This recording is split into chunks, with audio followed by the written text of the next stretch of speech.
जय माता दी दोस्तों, स्वागत है आप सभी का आपके अपने YouTube चैनल खुशहाल ज़िंदगी में। दोस्तों शारदीय नवरात्रि में माता के 9 अलग अलग स्वरूपों की अलग अलग विधि से पूजा की जाती है। इन 9 दिनों में माता को 9 अलग अलग प्रकार के भोग चढ़ाने का विधान है। तो इस वीडियो में मैं आपके साथ इन 9 दिनों में माता के अलग अलग स्वरूपों के अलग अलग भोगों के बारे में चर्चा करने वाली हूँ। नवरात्रि के पहले दिन घट स्थापना की जाती है।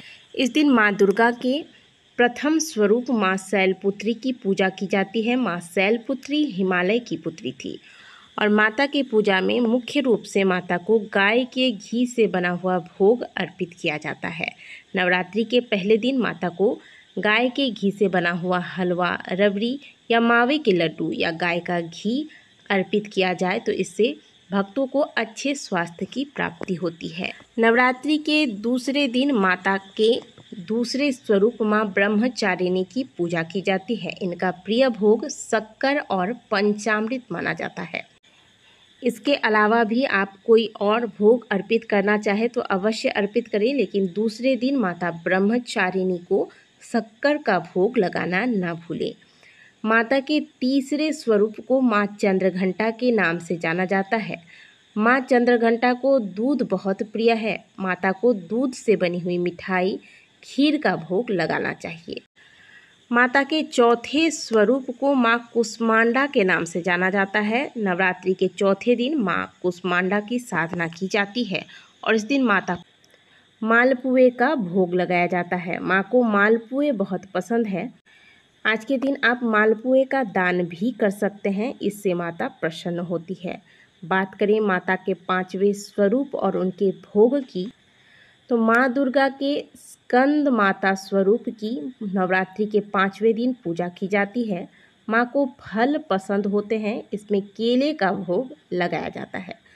यदि कुंडली में गुरु संबंधित कोई समस्या है, गुरु कमज़ोर है, तो आज के दिन माता को केले का भोग लगाकर केले का दान किया जा सकता है।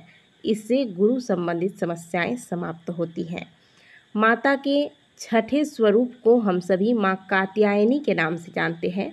नवरात्रि के छठे दिन यानी कि षष्ठी तिथि को माता के इसी स्वरूप की पूजा की जाती है। पुराणों के अनुसार माना जाता है कि कात्यायन ऋषि की पुत्री होने के कारण माता को कात्यायनी नाम से जाना जाता है। माँ को जो भोग अत्यंत प्रिय है वो है शहद। माता को मिट्टी के पात्र में आज के दिन शहद अर्पित करने से माता अत्यंत शीघ्र प्रसन्न होती है। नवरात्रि के 7वें दिन माता के 7वें स्वरूप माँ कालरात्रि की पूजा की जाती है। इनके शरीर का रंग घने अंधेरे जैसा है और बाल बिखरे रहते हैं, इसलिए इन्हें कालरात्रि कहा जाता है। माता का यह स्वरूप अत्यंत भयंकर है। माता दुष्टों का नाश तथा भक्तों की रक्षा करने के लिए ऐसा स्वरूप धारण करती है। माता को आज के दिन गुड़ का प्रसाद भोग स्वरूप अर्पित करना चाहिए। बात करेंगे महाअष्टमी की, तो महाअष्टमी के दिन माँ महागौरी की पूजा की जाती है, जो कि माँ दुर्गा की 8वीं स्वरूप मानी जाती है।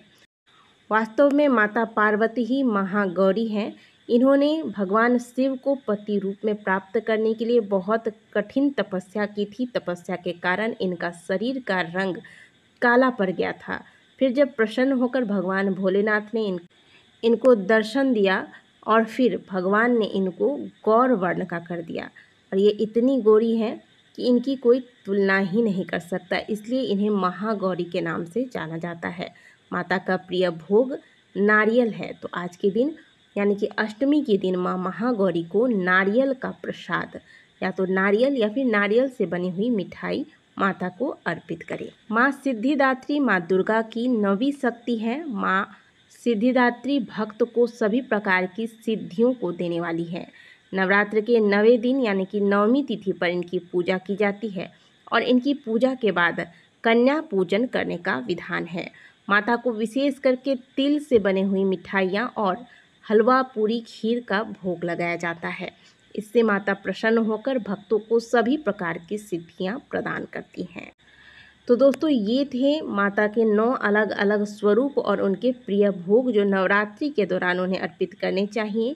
लेकिन एक विशेष भोग ऐसा है जो आपको माता को प्रतिदिन अर्पित करना है, जो है लौंग और बतासा। माता को सभी भोगों में से सबसे ज़्यादा प्रिय है लौंग और बतासा। तो प्रतिदिन माता के हर स्वरूप की जब आप पूजा करें तो एक बतासे पर एक जोड़ा लौंग यानी कि 2 लौंग जो कि टूटा हुआ ना हो, ऐसा ही लौंग आपको माता को बतासे के साथ अर्पित करना चाहिए। इससे माता प्रसन्न होती हैं। आशा करते हैं कि दी गई जानकारी आपको अच्छी लगी होगी। वीडियो अगर आपको अच्छी लगी है तो वीडियो को लाइक ज़रूर कीजिएगा। कमेंट बॉक्स में जय माता दी अवश्य लिखिएगा।